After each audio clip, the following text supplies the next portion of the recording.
Commission ఏర్పడ్డది. ఆ commission ప్రభుత్వం సబ్మిట్ చేయాలని చెప్పేసి సబ్మిట్ చేసి నిర్ణయం మీకు తీసుకోవాలని చెప్పేసి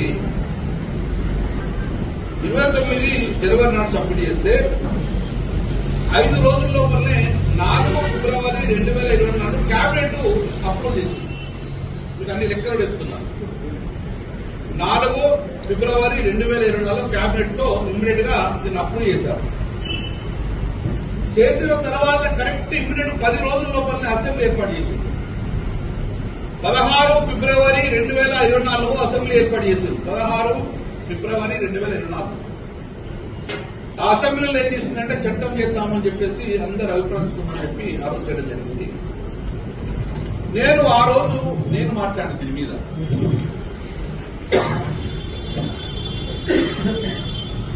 ఆ రోజు 14 నాడు ఏమని మాట్లాడినంటే, చూడండి రేవంత్ రెడ్డి గారు, మీరు తప్పు చేయకండి, శాస్త్రీయంగా మీరు లీగల్ గా ఎక్కడ అభద్రత కాకుండా శాస్త్రీయంగా మీరు కులగణన చేయండి, మేము స్వాగతిస్తాము. కానీ బీసీలను మోసం చేసే కార్యక్రమం జరగకూడదు.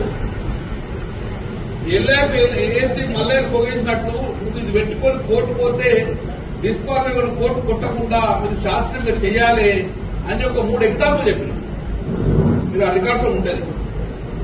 బీహార్ ప్రభుత్వం కూడా కులగణన చేసింది, కానీ శాస్త్రీయంగా చేయకపోవడం వల్ల దాన్ని హైకోర్టు కొట్టేసింది. ముఖ్యమంత్రి కేసీఆర్ గారు తెలంగాణ రాష్ట్రం ఏర్పడంగా సంఖ్యాపరంగా రాజ్యాధికారం బీసీలకు అందివ్వాలనే ఉద్దేశంతో ఆన్ రికార్డు మీకు ఎందుకు చెప్తున్నా అంటే 16/11/2021 అప్పుడు నేను మంత్రిగా ఉన్నాను. కేసీఆర్ గారు ముఖ్యమంత్రి ఉన్నప్పుడు నన్ను పిలిచాడు. నాతో పాటు ఒక బీసీ కమిషన్ ఏర్పాటు చేసింది. 16/11/2021 బకలాపురం తోటి ఒక బీసీ కమిషన్ 3 పేపర్లతో జన్మతోటి బీసీ కమిషన్ వేసి నేను పక్కగే ఉన్నాను. ఆ రోజు ఏం చెప్పిందంటే, మీరు ప్రతి ఇంటికి సర్వే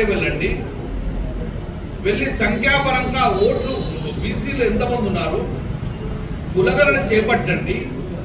కులగణన చేపట్టిన తర్వాత దాన్ని కేబినెట్ అప్రూవ్ చేసి అసెంబ్లీలో తీర్మానం చేసి వారికి ప్రభుత్వ ఫలాలు అందజేద్దామని చెప్పి ఆ రోజు కేసీఆర్ గారు ఆదేశించారు.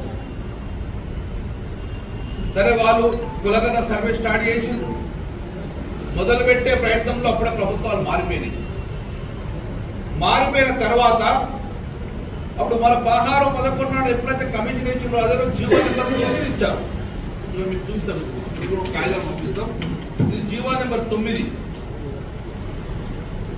ఎప్పుడు ఇచ్చింది? ఇది 16/11/2021 అప్పుడు బకలాపురం చైర్మన్ ముగ్గురుతోటి జీవో నెంబర్ 9 కేసీఆర్ గారు రిలీజ్ చేసిండు. అలా క్లియర్ ఉన్నది కులగణన చేయమని చెప్పేసి. శ్రద్ధ గారి 9వ నెంబరు జీవో పక్క పెట్టేసిన. దాని తర్వాత ఇదేమిచ్చారు? బీసీ బ్యాక్వర్డ్ క్లాస్ నుంచి అప్పుడు నేను మంత్రి బీసీ బ్యాక్వర్డ్ క్లాస్ జీవో. ఇది చాలా శ్రద్ధగా వినండి. బ్యాక్వర్డ్ క్లాస్ బీసీ కమిషన్ సంబంధించి అప్పుడు నేను మంత్రిగా ఉన్నాను. దాని తర్వాత ప్రభుత్వాలు మారిపోయినాయి. 3 సంవత్సరాల తర్వాత ఆ బీసీ కమిషన్ ఒక రిపోర్టును జనవరి 29 నాడు ప్రభుత్వం సబ్మిట్ చేసింది. 2024 29 జనవరి నాడు ప్రభుత్వం సబ్మిట్ చేసింది.